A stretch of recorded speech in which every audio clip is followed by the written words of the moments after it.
Hello everyone, आज के इस लेक्चर के अंदर हम बायोमोलिक्यूल के तीन सबसे इंपॉर्टेंट टॉपिक करने वाले हैं जिससे क्वेश्चन लगभग हर साल आता है।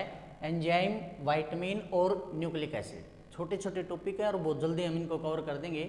सबसे पहले हम पढ़ते हैं बात एंजाइम्स की। जैसा कि आपने पहले भी पढ़ा होगा भाई, एंजाइम्स क्या है, एक प्रकार के बायो कैटालिस्ट होते हैं जो रेट ऑफ रिएक्शन को इंक्रीज कर देते हैं। कहने का क्या मतलब है, आपने कैटालिस्ट वर्ड सुना होगा। कैटालिस्ट होता है इनऑर्गेनिक और एंजाइम होते हैं लिविंग, तो इसलिए इनको क्या बोला जाता है, दीज आर बायो कैटालिस्ट। तो एंजाइम क्या होते हैं हमारे, बायो कैटालिस्ट विच कैटालाइज बायोकेमिकल रिएक्शन। जो किसको कैटालाइज करते हैं, वे हमारी बायोकेमिकल रिएक्शंस को कैटालाइज करते हैं, उसको क्या बोला जाता है, एंजाइम बोला जाता है। अब बात आती है सर ये प्रोसेसिंग कैसे करते हैं, तो नेक्स्ट हम देखेंगे प्रोसेसिंग ऑफ एंजाइम्स। जब भी एंजाइम्स की प्रोसेसिंग की बात की जाती है तो एक बात आप हमेशा देखेंगे, अगर कोई रिएक्शन को होने में बहुत ज़्यादा समय लग रहा है और उसके अंदर आप कोई एंजाइम ऐड कर देते हो तो वो रिएक्शन फास्टली हो जाती है। तो क्वेश्चन आता है कि सर ऐसा क्या होता है कि जो रिएक्शन पहले बहुत स्लो हो रही थी, एंजाइम ऐड करने के बाद वो बहुत फास्ट हो जाती है। तो इसको हम ग्राफ से पढ़ लेते हैं। यहाँ पर सपोज कीजिए हमारी कोई रिएक्शन थी और ये यहाँ इस साइड हम उसकी एक्टिवेशन एनर्जी दिखा रहे हैं। ये कोई रिएक्शन थी हमारी जिसके अंदर ये हमारा कोई हमारा सबस्ट्रेट था और ये हमारा क्या बन रहा है, उससे कोई प्रोडक्ट बन रहा है। तो ये जो एनर्जी यहाँ से लेकर यहाँ तक वाली है, ये हमारी इसकी एक्टिवेशन एनर्जी है विदाउट एंजाइम। किसके बगैर है, एंजाइम के बगैर है। लेकिन अगर मैं क्या कर दूँ, इसके अंदर एंजाइम के ऐड कर दूँ, एंजाइम क्या करेगा, एक्टिवेशन एनर्जी क्या होती है भाई, रिएक्शन को इनिशिएट करने के लिए जो एक्स्ट्रा अमाउंट ऑफ एनर्जी चाहिए वो हमारी एक्टिवेशन एनर्जी है। लेकिन जैसे ही मैंने ऐड किया एंजाइम को, वो क्या करेगा, इस एक्टिवेशन एनर्जी को डिक्रीज कर देगा। मतलब पहले जहाँ इस रिएक्शन को एक्टिवेट होने के लिए इतनी एक्टिवेशन एनर्जी चाहिए थी, ई ए से डिनोट कर देता हूँ, अब ये मात्र इतनी एनर्जी में ही एक्टिवेट हो जाएगा। तो ये क्या है, इसकी एक्टिवेशन एनर्जी विद एंजाइम। तो एक प्रकार से एंजाइम ने क्या किया भाई, अल्टरनेट पाथवे प्रोवाइड कर दिया। कैसे, आप इसको ऐसे भी समझ सकते हो, जैसे भी आपको पता है 12th में पासिंग परसेंटेज आपकी 33% है कि 70 नंबर का केमिस्ट्री का पेपर है, तो उसमें से आपको 23 मार्क्स लेने कंपलसरी हैं। लेकिन अगर बोर्ड कल को क्या कर दे कि भाई 70 में से अगर आपके 18 नंबर भी आते हैं तो आप पास हो सकते हो या हो जाओगे। तो आप एक बात बताइए, बच्चे जो फेल होने वाले थे वो अब कम हो जाएंगे या ज़्यादा हो जाएंगे, कम हो जाएंगे ऑटोमेटिक, क्योंकि पहले जो पास परसेंटेज 33 थी, 23 नंबर की थी, अब वो 18 की रह गई है। तो अब जिस बच्चे के 18 आएंगे वो भी पास है, लेकिन पहले तो केवल 23 वाला पास था, तो परसेंटेज बढ़ जाएगी। सिमिलरली यहाँ तक इस एक्टिवेशन एनर्जी को आने में भी बहुत ज़्यादा समय लगता, एंजाइम के बगैर उसको प्रोडक्ट में कन्वर्ट होने में फिर से समय लगेगा। लेकिन जैसे एंजाइम आया, उसने उसको अल्टरनेट पाथवे दे दिया, दूसरा पाथवे दे दिया, इस वजह से क्या होगी, वो रिएक्शन फास्टली हो जाएगा। तो इस तरह से क्या होती है हमारी प्रोसेसिंग। इसमें लिखना चाहो तो भी 2 लाइनें लिख सकते हो, an enzyme facilitates a biological reaction by providing alternate pathway. ये बात बहुत इंपॉर्टेंट है भाई, वो उसको क्या देता है कि alternate lower activation energy pathway, alternate lower activation energy pathway जो है वो हमें देता है। इससे क्या होगा भाई, क्या होगा इससे, by increasing rate of reaction. जैसे ये लोअर एनर्जी पाथवे मिलेगा, एक्टिवेशन एनर्जी क्या कर जाएगी, इंक्रीज कर जाएगी। जैसे अगर बात की जाए, अगर आप एग्जांपल ले लेते हो, सुक्रोज का हाइड्रोलिसिस करते हो, क्या करते हो, सुक्रोज का हाइड्रोलिसिस करते हो। आपको पता है सुक्रोज के हाइड्रोलिसिस से हमें क्या मिलता है, ग्लूकोज प्लस फ्रुक्टोज। तो ये देखा गया, जब इसका हम हाइड्रोलिसिस करते हैं, एसिड हाइड्रोलिसिस करते हैं, तो इसके लिए जो एनर्जी चाहिए भाई वो है लगभग 6.22 किलोजूल पर मोल एनर्जी हमें चाहिए। लेकिन अगर मैं इसी के अंदर एक एंजाइम डाल दूं सुक्रेज, क्या डाल दूं, एंजाइम सुक्रेज, रिएक्शन यही है, यही सेम यही प्रोडक्ट, यही हमारा सारा कुछ बन रहा है, तो उसके लिए एनर्जी केवल कितनी लग रही है, 2.15 किलोजूल पर मोल। तो आप देख लीजिए लगभग 3 गुना का फर्क आ गया। तो जहाँ एनर्जी बहुत ज़्यादा चाहिए थी स्टार्टिंग में, विद एंजाइम वो एनर्जी हमारी डिक्रीज होकर के बहुत कम आ गई है। ठीक है, इसके बाद आप देख लेते हैं नोमेनक्लेचर। नोमेनक्लेचर भाई किसी भी एंजाइम का नाम कैसे रखा गया, तो नोमेनक्लेचर के लिए दो तरीके हैं हमारे सिंपल से, एक हमारा कॉमन सिस्टम ऑफ नेमिंग होता है और एक हमारा IUPAC सिस्टम होता है। कॉमन सिस्टम में क्या होगा भाई, जो भी नाम होगा उसके नाम के पीछे क्या लगा देंगे, हमें एज लगा देंगे। तो इसमें क्या लिखते हैं, हमें सफिक्स एज जो है हम नाम के साथ लगा देते हैं। मान लिया जैसे कोई रिएक्शन हो रही है भाई, माल्टोज का हाइड्रोलिसिस हो रहा है और क्या बन रहा है हमारा, ग्लूकोज प्लस ग्लूकोज। तो इसमें यहाँ पर एंजाइम के लिए हम यहाँ पे क्या लगा देंगे, माल्टेज। सिमिलरली अभी एग्जांपल पढ़ा अभी हमने, सुक्रोज था उसका हाइड्रोलिसिस कर रहे हैं, ग्लूकोज प्लस फ्रुक्टोज दे रहा था, तो उसके लिए एंजाइम का नाम कैसे लिख देंगे, हमें सुक्रेज लिख देंगे। तो नाम के पीछे फिक्स ऐड कर दिया जाता है एज। IUPAC सिस्टम में क्या होगा भाई, किस टाइप की रिएक्शन कैटालाइज करता है उस टाइप का नाम के साथ एज लगा देंगे। जैसे अगर कोई एंजाइम ऑक्सीडेशन कर रहा है तो उसके नाम के साथ क्या लगा देंगे, ऑक्साइडेज। अगर कोई एंजाइम रिडक्शन कर रहा है तो उसको क्या लिख देंगे, रिडक्टेज। अगर कोई एंजाइम किसी ग्रुप को एक जगह से दूसरी जगह पे ट्रांसफ़र कर रहा है तो उसका नाम लिख देंगे ट्रांसफरेज। अगर कोई एंजाइम ऑक्सीडेशन प्लस रिडक्शन दोनों कर रहा है तो उसको बोल देंगे ऑक्साइडो रिडक्टेज। अगर कोई एंजाइम आइसोमेरिज्म करवा रहा है तो उसको बोल देंगे आइसोमरेज। तो इस प्रकार से जो है, हालांकि ये पूछी नहीं जाते बातें, बस थोड़ा सा नॉलेज के लिए बता रहे हैं, एग्जाम में आपसे ये नहीं पूछा जाएगा, ठीक है। तो इसके बाद आता हमारा कंपोजिशन ऑफ एंजाइम, मतलब ये एंजाइम किस किस से बनता है। तो एंजाइम की अगर बात की जाए भाई, तो ये ग्लोबुलर प्रोटीन होता है जिसकी टर्सरी कन्फर्मेशन होती है। जो पिछला हमने पढ़ा था पार्ट प्रोटीन वाला, उसके अंदर हम पढ़ चुके हैं ग्लोबुलर प्रोटीन क्या होता है और उसकी टर्सरी कन्फर्मेशन क्या होती है। कई बार जो एंजाइम है उसके अंदर ऑर्गेनिक या इनऑर्गेनिक मॉलिक्यूल हो सकता है और साथ में कोई प्रोटीनस पार्ट हो सकता है, तब उसको क्या नाम दिया जाता है अभी हमारा, कोफैक्टर। तो कोफैक्टर में दो चीज़ें हो सकती है, एक तो ऑर्गेनिक आयन हो सकता है और एक इनऑर्गेनिक आयन हो सकता है और एक ऑर्गेनिक आयन। ऑर्गेनिक आयन के दो पार्ट है, कोएंजाइम और प्रोस्थेटिक। तो पहले देख लेते हैं इनऑर्गेनिक आयन। इनऑर्गेनिक का मतलब क्या होता है भाई, हमारा जो मेटालिक या मेटल्स होती है हमारी, इसके अंदर क्या क्या आ सकता है। जैसे भाई मान लिया एंजाइम में जिंक 2 पॉजिटिव होगा, मैग्नीशियम 2 पॉजिटिव होगा, कॉपर 2 पॉजिटिव होगा, K पॉजिटिव होगा, Na पॉजिटिव होगा, etc।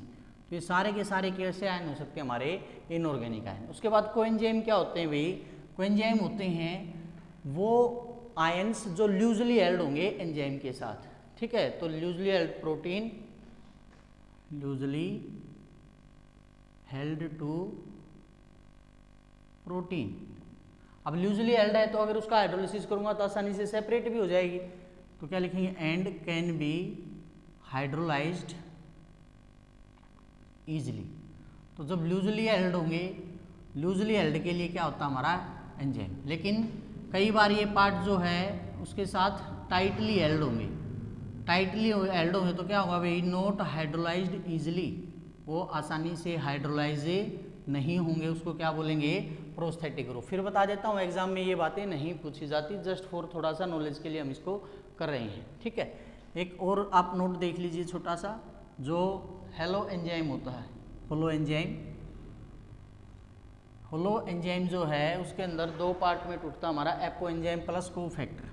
क्या होता है भाई, एपो एंजाइम प्लस कोफैक्टर। तो यहाँ पर जो ये हेलो एंजाइम है इस फॉर्म को बोला जाता है कोफैक्टर कॉम्प्लेक्स।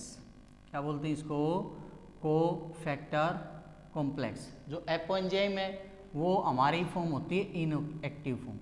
मतलब है जब इनएक्टिव फॉर्म एपो एंजाइम को यहाँ से क्या मिलता है, कोफैक्टर, तब जाकर के वो कोफैक्टर कॉम्प्लेक्स बनाता है या फिर होलो एंजाइम बनाता है। उसके बाद आ जाती है हमारी एप्लीकेशंस ऑफ एंजाइम।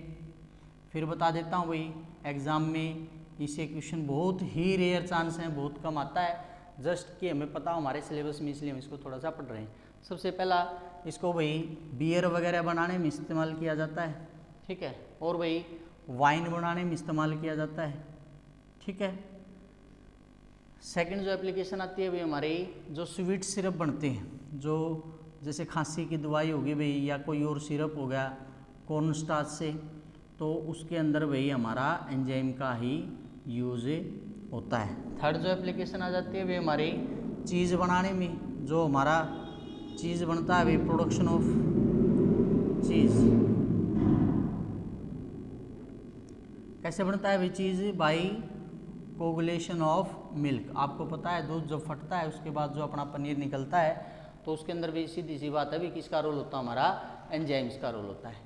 तो नेक्स्ट आ जाता है भी हमारा विटामिन। आप सभी को पता है विटामिन क्या है? ऐसे सब्सटेंस है जो हमारा शरीर खुद प्रिपेयर नहीं कर सकता, वो हमें डाइट के अंदर चाहिए, बाहर से चाहिए, उसी को क्या बोलते हैं? हमें विटामिन बोलते हैं। तो अगर डेफिनेशन लिखना चाहो तो क्या लिख सकते हो? These are the biomolecules which cannot be prepared by our body but must be supplied in small amount in diet to perform specific function are called vitamins। ठीक है, इसकी इंपॉर्टेंस क्या है भाई?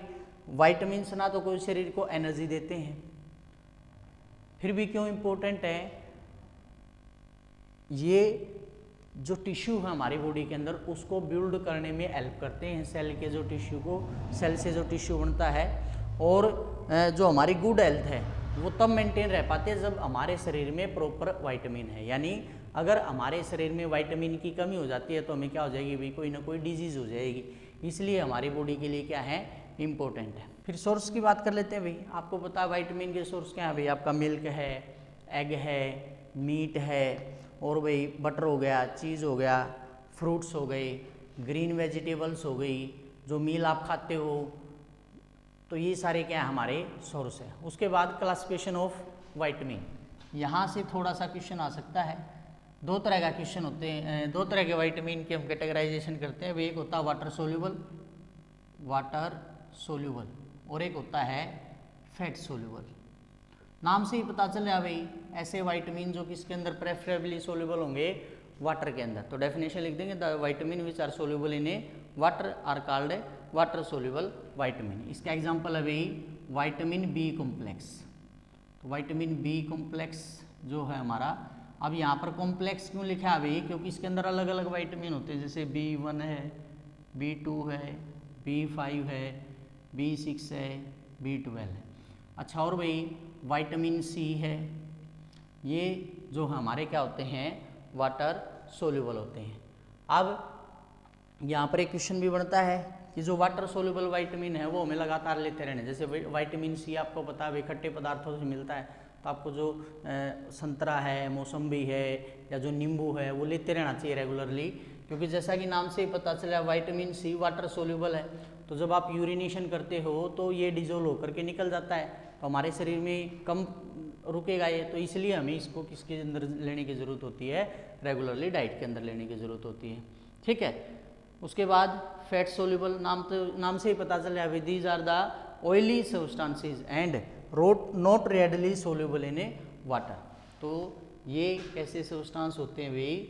ऑयली सब्सटेंस होते हैं जो किसके अंदर नहीं घुलते? वाटर के अंदर, not readily soluble in a water, इसलिए इनको क्या नाम दिया गया है? हमारा फैट सोल्यूबल। तो प्रेफरेबली ये प्रेफर करते हैं किसके अंदर डिजोल्व होंगे? फैट के अंदर। तो इसके अंदर विटामिन आ जाता है हमारा vitamin A, vitamin D, vitamin E, और भी विटामिन हम देख लेते हैं। इसके अंदर विटामिन के, क्या आता हमारा? विटामिन के। तो ये जो है हमारे क्या हैं? Fat soluble. एक ऐसा भी विटामिन है जो ना वाटर के अंदर सोल्यूबल और ना फैट के अंदर, तो इसको हम नोट को लिख लेते हैं। नोट में विटामिन एच एक हमारा ऐसा, इसका केमिकल नेम याद रखना है। विटामिन एच का केमिकल नेम क्या है? बायोटीन। ये नाइदर सोल्यूबल इन वाटर और नॉट सोल्यूबल इन फैट है। ठीक है, अब इसके बाद एक सिचुएशन आ जाती है कई बार हमारे शरीर में, जब विटामिन की संख्या ज़्यादा हो जाती है, उसको क्या बोलते हैं? हाइपर विटामिनोज। हाइपर का मतलब क्या होता है? ज़रूरत से ज़्यादा। हाइपो का मतलब क्या होता है? ज़रूरत से कम। या ए विटामिनोज का मतलब, ए का मतलब अब्सेंट। तो हाइपर विटामिनोज क्या है? जब हमारे शरीर में ज़रूरत से ज़्यादा विटामिन हो जाएंगे, वो भी डिजीज काज करेंगे, तो उस कंडीशन को क्या बोलते हैं? हमें हाइपर विटामिनोज। तो definition, it is the excess intake of vitamin A and D. Excess intake of vitamin A and D. तो याद रखेंगे, अगर ए और डी की एक्सेस हो जाएगी तो क्या कहलाएगा, हाइपर विटामिनोज। अब ये जो एक्सेस है ये क्या होगी, हार्मफुल होगी। विच इज हार्मफुल, उसी को क्या बोलेंगे, हाइपर विटामिनोज। अब अधिकता अगर नुकसानदायक है तो भाई कमी भी क्या होगी, नुकसानदायक होगी। तो ए विटामिनोज, ए का मतलब क्या है, अब्सेंट, यानी कमी लगा लो या बिल्कुल नहीं होगा। It is the multiple deficiency cause by lack of more than one vitamin. जब शरीर में एक से ज़्यादा विटामिन की कमी हो जाए तब उस सिचुएशन को क्या बोलते हैं, हमें ए विटामिनोज बोलते हैं। ठीक है, इसके बाद एक टेबल अभी हमारी, तो अब आ जाते हैं हम डेफिशिएंसी डिजीज के ऊपर। ये सारा कुछ मैंने पहले इसलिए लिख लिया अभी क्योंकि इसमें से 3 या 4 विटामिन ही ऐसे हैं जो हमारे इंपॉर्टेंट और 1 नंबर में क्वेश्चन आता है बस। अब तक जितना भी हमने पहले पढ़ा उसमें से क्वेश्चन आने के चांसेस बहुत ज़्यादा। क्वेश्चन कैसे आता है, आपको किसी विटामिन का नाम दे दिया जाएगा, या तो आपसे क्या पूछ लिया जाएगा, उसका केमिकल नेम बताओ, या आपसे पूछ लिया जाएगी उसकी डेफिशिएंसी डिजीज क्या है। तो यही बातें आपको याद रखनी। इसमें भी मैंने कुछ एक को इंपॉर्टेंट मार्क किया हुआ 4 को, बाकी टोटल 9 है। जैसे विटामिन ए है, इसका केमिकल नेम होता है रेटिनोल, आपको याद रखना पड़ेगा। इससे जो डेफिशिएंसी डिजीज होती है इसको बोलते हैं जीरोप्थेल्मिया। इसके अंदर क्या होती है, जो हमारा कॉर्निया होता है वो हार्ड हो जाता है। B1 का दूसरा नाम है हमारा थायमाइल। केमिकल नेम जरूर याद रखना है, मैं फिर से अंडरलाइन कर रहा हूँ भाई। इससे जो डिजीज होती है बेरी बेरी, ये इंपॉर्टेंट है भाई, ये और ज़्यादा इंपॉर्टेंट है। क्या होता है, बेरी बेरी के अंदर जो भूख है वो मर जाती है और वेरी टार्डेड ग्रोथ, अच्छे से ग्रोथ नहीं हो पाती। B2 राइबोफ्लेविन चिलोसिस होता है। इसके अंदर क्या होता है भाई, जो कॉर्नर्स होते हैं हमारे माउथ और लिप्स के जो कॉर्नर्स हैं उसके अंदर फिशरिंग हो जाती है, फट जाते हैं। B6 का जो नाम है विपाइरिडोक्सिन, इतना इंपॉर्टेंट है नहीं, कन्वर्जन हो जाता है। कन्वर्जन का मतलब क्या होता है भाई, abnormal activity in A brain, जैसे भी एकदम से चक्कर आना या कुछ ऐसे फेंट हो जाना एकदम से, वो सारी चीज़ें होती हैं। अच्छा, B2 का एक रहेगा भी हमारा, इससे डाइजेस्टिव डिसऑर्डर और burning sensation of skin, skin में जलन रहेगी और डाइजेस्टिव डिसऑर्डर भी आते हैं। B12 का साइनोकोबालामिन, इससे परनीशियस एनीमिया या आरबीसी डेफिशिएंसी, होमोग्लोबिन के अंदर आरबीसी की कमी हो जाती है। ये तीसरा हमारा इंपॉर्टेंट है विटामिन सी, इसका केमिकल नेम है एस्कॉर्बिक एसिड। पेपर में कैसे मिलेगा, what is the chemical name of vitamin C. इससे जो डिजीज होती है उसको क्या बोलते हैं, स्कर्वी। जो मसूड़े होते हैं ना हमारे गम्स, उससे भाई ब्लीडिंग होती रहती है, उसको स्कर्वी बोलते हैं। डी भाई कैल्सीफेरोल बोलते हैं विटामिन डी को, या सनशाइन विटामिन बी इसका बोला जाता है। इससे भी रिकेट्स हो जाती हैं। बोन डिफॉर्मिटी इन चिल्ड्रन, जो बच्चे होते हैं ना उनके अंदर जो बोन्स हैं, बोन डिफॉर्मिटी का क्या मतलब है भाई, वो सॉफ्ट बोन्स होंगी, अच्छे से जो है उसकी ग्रोथ नहीं होगी। और जेंट्स के अंदर जो अडल्ट होते हैं 18 साल से ऊपर वाले होते हैं उसके अंदर ऑस्टियोमलेशिया हो जाता है, उसमें क्या होता है, सॉफ्ट बोन और ज्वाइंट पेन होगा। और लास्ट है भाई सेकेंड लास्ट विटामिन ई, इसको एंटी स्टेरिलिटी, चलो इसको भी थोड़ा सा अंडरलाइन कर लेते हैं, 5 कर लेना, ठीक है। एंटी स्टेरिलिटी, इससे क्या हो जाती है, आरबीसीज में फ्रेजिलिटी बढ़ जाती है और मस्कुलर वीकनेस हो जाती है, मसल्स वीक रहेंगी। और लास्ट विटामिन के, इसका केमिकल नेम भाई पूछा नहीं जाएगा, फिर भी मैंने लिख दिया है 2-methyl-1,4 नेप्थोक्विनोन। क्या पता कहीं का कंपटीशन में पूछ लिया जाए। क्या करता है विटामिन के, इंक्रीज ब्लड क्लोटिंग टाइम। आपको चोट लगती है तो आपको पता है खून का थक्का जम जाता है, लेकिन अगर आपके अंदर विटामिन के की कमी है तो खून का थक्का बनने में टाइम लगेगा। तो एक प्रकार से इंडिकेशन होता है, अगर आपके क्लोट बनने में ज़्यादा टाइम लग रहा है मतलब आपकी बॉडी के अंदर कौन से विटामिन की कमी है, के की कमी। तो लास्ट आ जाता है हमारा न्यूक्लिक एसिड। न्यूक्लिक एसिड भाई कई बार पूछ लिया जाता है कौन से टाइप का पॉलीमर है, तो एक बायोपॉलीमर है, दूसरा इसको और क्या बोला जाता है भाई, पॉलीन्यूक्लियोटाइड। पॉली का मतलब आपको पता है भाई मैनी, न्यूक्लियोटाइड का मतलब न्यूक्लियोटाइड में 3 पार्ट होते हैं, शुगर मॉलिक्यूल, एट्रोसाइक्लिक नाइट्रोजनस बेस और फॉस्फोरिक एसिड। शुगर के आपने 2 मॉलिक्यूल पहले पढ़ लिए कार्बोहाइड्रेट के अंदर, एक होता हमारा राइबोज और एक होता हमारा डीऑक्सी राइबोज। राइबोज बोले तो आरएनए जिसे हम बोलते हैं, फार्मूला हमारा क्या होता था, C5H10O5। आई थिंक आपको साइक्लिक स्ट्रक्चर भी इसकी याद आ गई होगी। इस प्रकार से यहाँ पर ऐसे जो है हम इसको बना देते हैं। कार्बन कितने हो गए, 1 2 3 4, 5वां कार्बन हमारा पर यहाँ पर क्या आ जाएगा, CH2OH आ जाएगा। बाकी जगह पे हमें पता है भाई 5 कार्बन तक हम क्या करते थे, HOH HOH HOH H, पहला कार्बन, दूसरा, तीसरा, चौथा और ये हमारा 5वां। डीऑक्सीराइबोज। इसको अगर पूरी तरह से बोला जाए तो इसको बोलते हैं 2-डीऑक्सीराइबोन्यूक्लिक एसिड। आपने भली भांति नाम सुना होगा डीएनए का। 2-डीऑक्सी यानी जो सेकंड कार्बन होगा वहाँ से एक ऑक्सीजन हटेगी, तो ये फर्स्ट कार्बन था, ये सेकंड पे ऑक्सीजन यही थी। यानी इसकी जब आप स्ट्रक्चर बनाओगे बाकी सारी स्ट्रक्चर तो राइबोज की तरह है, यहाँ पर ये जो सेकंड कार्बन है यहाँ पर क्या आ जाएगा HH, तो इसका फार्मूला क्या हो जाएगा हमारा C5H10O4। एट्रोसाइक्लिक नाइट्रोजिनस बेस, नाम से पता चले अभी नाइट्रोजन होगा, दो पार्ट होते हैं इसके, प्यूरिन और पायरिमिडीन। हालांकि पेपर में यहाँ से क्वेश्चन नहीं आता, बस थोड़ा सा बता रहा हूँ भाई, न्यूक्लियोटाइड और न्यूक्लियोसाइड दो वर्ड यूज होने वो क्या होते हैं, यहाँ से एक ही क्वेश्चन आता है जो लास्ट हम करेंगे, difference between DNA and RNA. तो डीएनए में हमारे प्यूरिन्स होते हैं और पायरिमिडीन्स होते हैं। प्यूरिन्स में दो पार्ट होते हैं, एडेनाइन और गुवेनाइन। तो डीएनए की अगर बात करें, ए का प्यूरिन यानी प्यूरिन का ए पायरिमिडीन के टी के साथ जुड़ता है, ए डबल बॉन्ड टी। तो यहाँ से क्वेश्चन कई बार पूछ सकता है कि भी कितना बॉन्ड जो है ए और टी के बीच होता है, तो डबल हाइड्रोजन बॉन्ड होता है हमारा। फिर भाई जी जो है वो सी के साथ बनाता है ट्रिपल बॉन्ड, तो यहाँ पे क्या होता है अपना ट्रिपल बॉन्ड। आरएनए में टी को रिप्लेस कर देता है यू, तो आरएनए में ए के साथ टी की बजाय क्या आता है, यू आता है। फॉस्फोरिक एसिड, भाई फॉस्फोरिक एसिड की स्ट्रक्चर आपको पता है, पी डबल बॉन्ड ओ, यहाँ पे हमारा ओ, यहाँ पर भी OH हो गया और यहाँ पर भी OH हो गया, तो एक प्रकार से क्या फार्मूला होगा भाई हमारा इसका H3PO3। जब न्यूक्लियोसाइड बनेगा तो एक चीज़ तो कन्फर्म है, शुगर भी जुड़ेगा, एट्रोसाइक्लिक नाइट्रोजनस रिंग भी जुड़ेगी, और साथ में कौन जुड़ेगा, फॉस्फोरिक एसिड। तो मैं इसको ऐसे दिखा देता हूँ, बेस के साथ शुगर और शुगर के साथ यहाँ ये जुड़ेगा तो H हट जाएगा, O P double bond O, नीचे OH एज इट इज, ये वाला आगे जुड़ेगा तो O। इस प्रकार से ये तो क्या हो गया हमारा न्यूक्लियोटाइड, एक न्यूक्लियोटाइड दिखा दिया अभी मैंने, जिसके अंदर तीनों पार्ट हमने दिखा दिए, शुगर भी, बेस भी और फॉस्फोरिक एसिड भी। अगर आपको क्या बोलते हैं पॉलीन्यूक्लियोटाइड बनाओ, तो हमने क्या करना है भाई, फिर से वही बेस शुगर, फिर से वही O P double bond O OH O, इस प्रकार से जो हम इसको चलाते रहेंगे।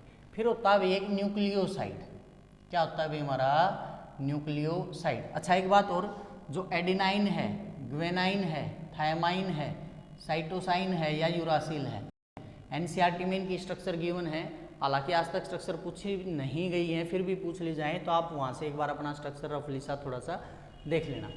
यहाँ पर दूसरा आता है हमारा न्यूक्लियोसाइड। न्यूक्लियोसाइड में बस एक चीज़ हो जाएगी, यहाँ से कौन हट जाएगा, फॉस्फोरिक एसिड।